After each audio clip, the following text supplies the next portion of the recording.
All right, guys, we've got our Jacksonville Jaguars in-depth preview here in the AFC South. And we're going to do what we normally do. We're going to jump into the coaching, the roster, the schedule, a bet we have for the future of this football team. And should be fun. A team I've always liked a little bit. And we got some stuff, and there's a lot of change here. So let's go and jump on into it. And we'll start with some change here at the head coaching position. Liam Cohen comes in, of course, offensive coordinator of the Bucs last season. Helped Baker Mayfield continue his resurgence there. The run game's excellent. The scheme is excellent, and a worthy head coach. And again, I'm kind of excited to see his scheme implemented here with a quarterback I think has had a pretty bad luck of coaches so far in his career, and one I still think has some talent to unlock. So again, I'm excited for him to be here. He'll be calling the plays, of course, and I like the hire. I really do. Just in general, hiring, in terms of the NFL, if I were an owner or a GM or whoever in terms of hiring, it would always be offensive coordinator, because you can't lose him to someone else if it's going well. Finding good offensive coordinators already, finding good play callers is it's difficult enough as is.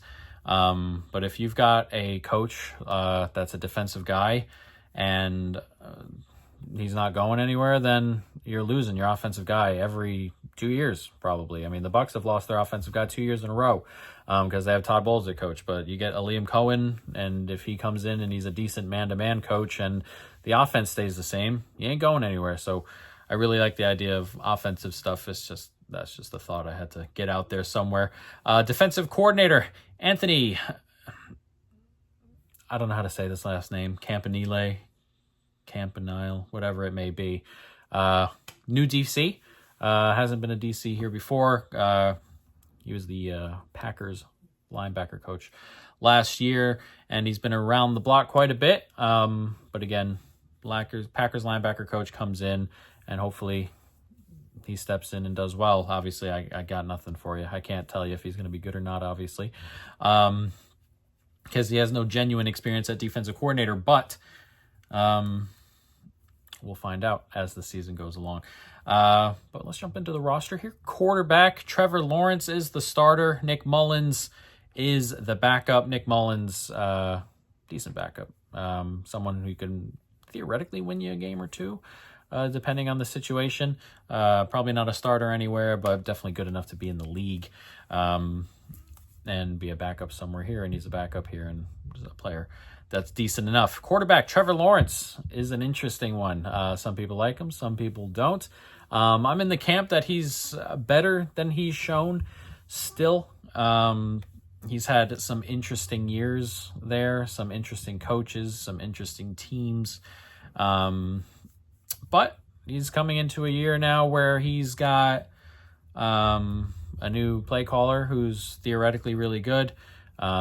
He's got a bona fide number one at wide receiver, theoretically a bona fide number one or a number one type guy at wide receiver 2 in the new draft pick in Travis Hunter. De'Ami Brown's here, like the room there. So hopefully he kind of shows out a little bit and takes that step we've all been waiting to see him take. I thought he was getting close to it last year.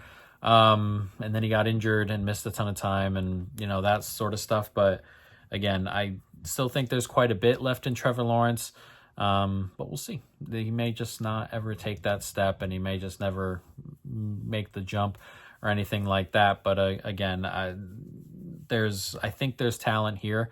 I think there's a player who can really unlock his skills in a situation that's good for him. Again, he's been in through some weird situations so far in Jacksonville. I mean, he wasted his rookie year with Urban Meyer. It was genuinely like a waste of time. While not going to continue to make excuses necessarily, I think this is a much better spot than he's previously been in. So we'll see if he can go ahead and make that jump. I'm still a believer in Mr. Trevor Lawrence. Running back, really interesting. Travis Etienne is the starter. You got Tank Bigsby here as well, and then a new player they drafted by Shul Tutin, if that's how you say it correctly. I'm not sure. Fantasy community loves him. And you can kind of see why, mainly because none of the other two have really taken a hold of it. And it feels like a situation where everybody's kind of waiting for someone to completely fall off here. Like Etienne's not a 3-down guy. Etienne's not even a running back I love too much in particular.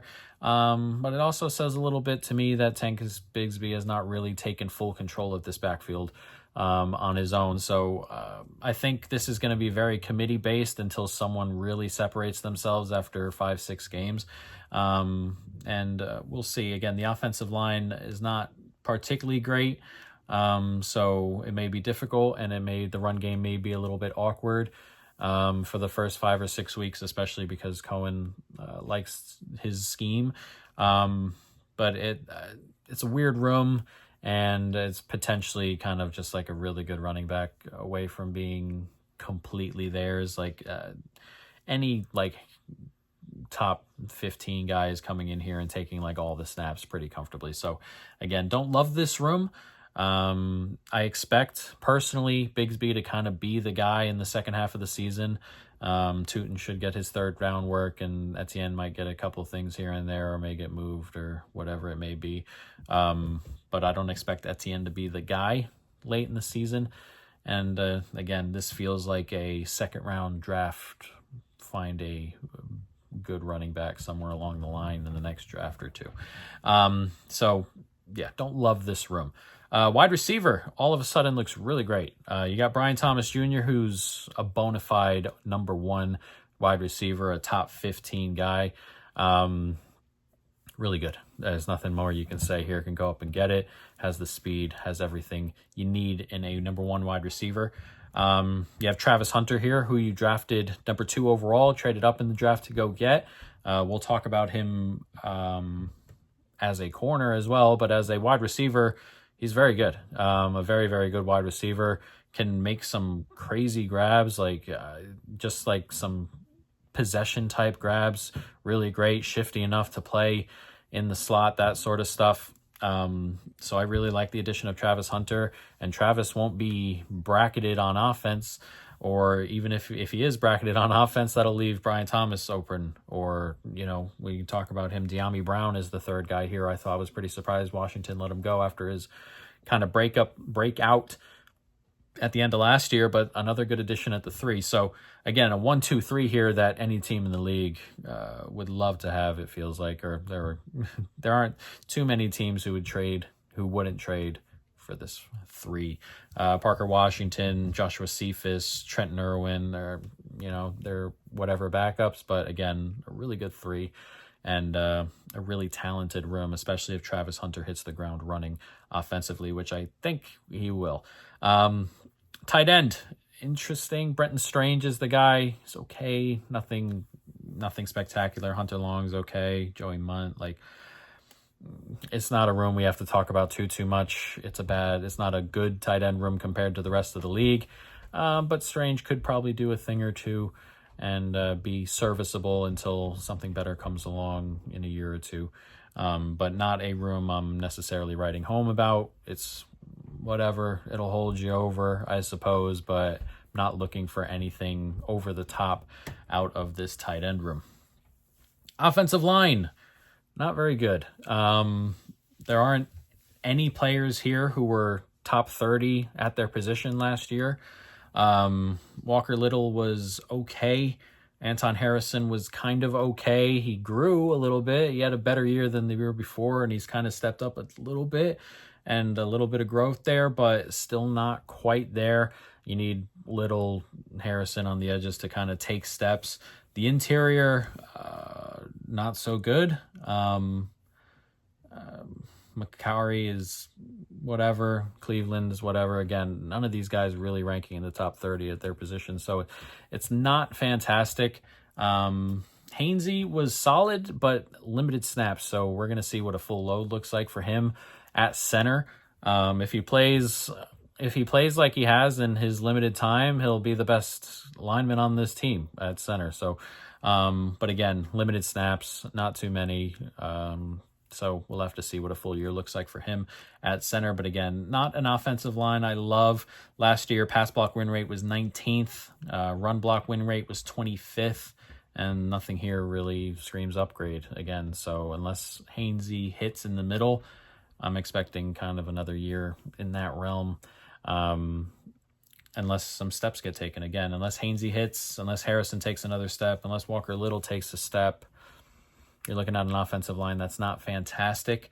And the run blocking thing is a problem. Again, Cohen likes his running backs. He used a lot of Bucky Irving, a lot of Rashad White type stuff last year. And the run blocking here isn't fantastic, and the running back room isn't fantastic. So there's a bit of a worry there. Again, Cohen is a smart guy, and his system works really, really well, and everything looks good in it, but also a large portion of the system is how unique the run game is, and there's a world where the run game doesn't really work, and we get a lot of, longer third downs, longer second downs, just not as efficient running the football here as obviously it would be in Tampa Bay, where the offensive line was really good and the running backs were really good. So there is a worry. There is a worry there, but also we'll see if Liam Cohen can go ahead and coach it up, fix it up, and just get some average play out of the offensive line. If you can get average play out of this offensive line, you're going to be in a pretty good spot offensively, I think. So again, not great, but maybe a little bit of potential. We'll see. Defensive line. This is a super interesting one. I've had a couple comments already because we had our defensive line here down at 31. And we'll talk about linebacker that was up at 6. And Josh Allen is obviously very, very good. A top 15 dude. Really great pass rusher. Not as great as a run defender, but a really great pass rusher. Really good. The rest of it is a whole bunch of nothing. And last year, this team was 32nd in pass rush win rate. 32nd. Dead last in pass rush win rate. 27th in run stop win rate. It was really bad. And again, there's talent here. Like Josh Allen's really, really good. Trayvon Walker hasn't taken that step yet, but the tools are there. He's like a borderline top 50 guy. Agbo was really bad last year. Armstead, similar, like a borderline top 50 guy. There's nobody on the interior. Hamilton was bad last year. Mason Smith, bad. Traded for Saunders, who's also really bad. So there's like absolutely nothing on the interior of this defensive line at all. And again, Josh Allen I really like, but Josh Allen can't hold the ranking up on its own. He can't hold the defensive line up on its own. And again, I'm not seeing a ton. This is very similar to the line they bought out last year, which was dead last in pass rush run rate. Again, bottom 5 in run stops. So until I see the results change on the defensive line, this not a good unit. And again, I really like Josh Allen, and I think there's a world where Trayvon Walker finally hits and Armstead is solid enough, but like until we see it on the field, I can't change this ranking. So again, a bad defensive line in terms of getting to the quarterback consistently and stopping the run consistently here. So it's, again, it's a weird one when you look at it on paper. It shouldn't be this bad. In practice, it just kind of is. Linebacker, I'm higher on this group than others, I think. I have it 6th, I think. And there's talent here. Devin Lloyd was like the best linebacker in football last year, and stopping the run was really, really great. His coverage still has some issues there, but again, run stop was really good, pass rush really good, the blitzing was good. He's like a 10% jump in coverage and being like a top 5 linebacker genuinely. And he's already kind of a top 10-ish guy now. So really like him. Oluwakan was also really solid. This is a top 25 linebacker to me. Solid all around. Depth is, it's okay. Miller, Kaiser, Chad Muma's there. So it's okay in depth. But again, a top 10 linebacker to me, a top 25 guy. There aren't too many teams rolling out linebacker units like that. And again, it passes up a team like Baltimore, who's got a great linebacker in Roquan Smith, a top 5 guy. And then the second piece to the Ravens linebacking group is somebody who shouldn't really be even getting backup snaps in the NFL at linebacker. So again, it's more than one person. It's a pair that I really, really like, and I'm probably above market on by a little bit, but it's not too much. And again, a unit I really, really like. And again, if Devin Lloyd ever gets that coverage to a better spot, you're looking at a genuinely very elite linebacker. So yeah, really like the linebacking room. Secondary, interesting. Could end the year above average. Could get moving in the right direction. Like it could, like I have it 22 right now, but there's a world where this pushes to like 10, top 10-ish, right on the edge of top 10. There's some talent here. Wingard, the safety, limited snaps, but good snaps. So we'll see if he can turn that into a starting role. Eric Murray comes in. He's okay, veteran guy, to add to the safety room there. They bring in Lewis from the Cowboys, who was solid last year. Not necessarily a top 15 guy, but a top 30-ish kind of corner. A nice pickup there. Jones is solid. Okay, decent run defender as well. Tyson Campbell, keep waiting for him to make that step. Hasn't really happened yet, but again, the tools are there, and you hope he can make that step. Travis Hunter obviously gets added to the group.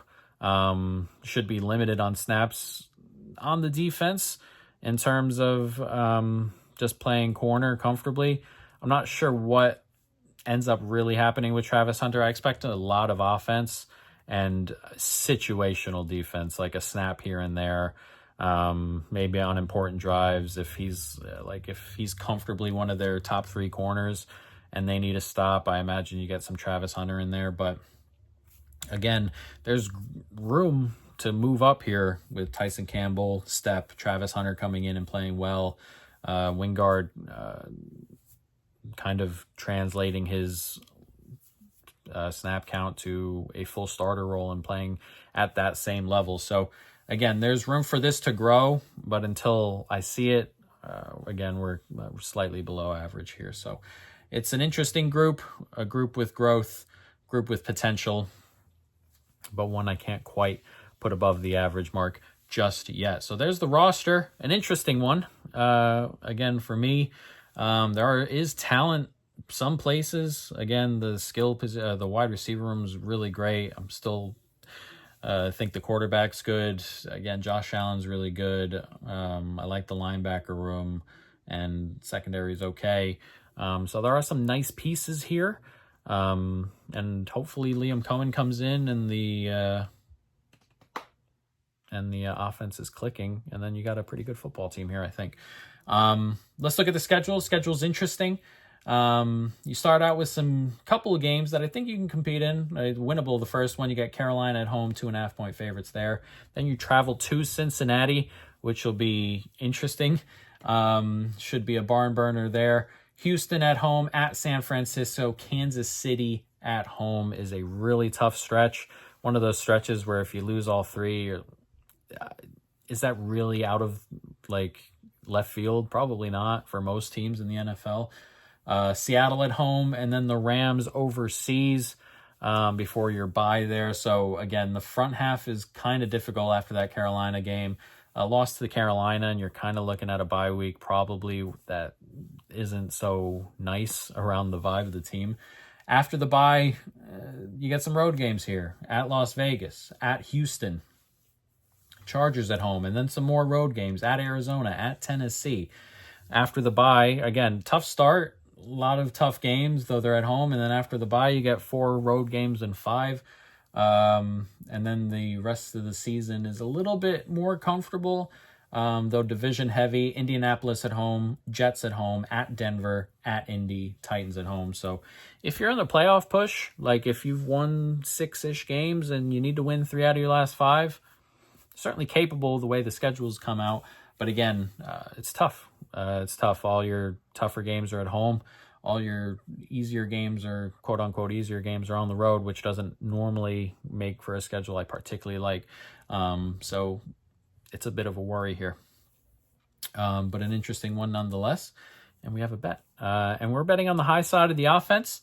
Again, I don't particularly love the offensive line in terms of run blocking. I don't particularly love the running back room. So we're going to go with the high side of the offense. On the other side here, Trevor Lawrence over 22.5 passing touchdowns at -106, $2.31 bet for us in our challenge. Yeah, I think the offense is going to be a little bit better here. Again, the run blocking thing and the running back room is an issue, and that will be an issue around the goal line, which means to me a couple more Trevor Lawrence passes in and around the red zone.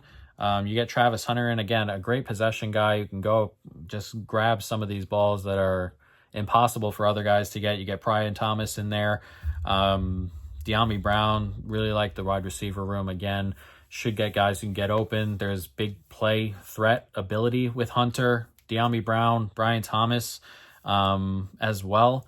So again, while the schedule is kind of difficult, there are some defenses on here you can get at, I think, especially the first 2 weeks there. And again, we like Liam Cohen. So those are our plays. That is our future. And those are the Jacksonville Jaguars.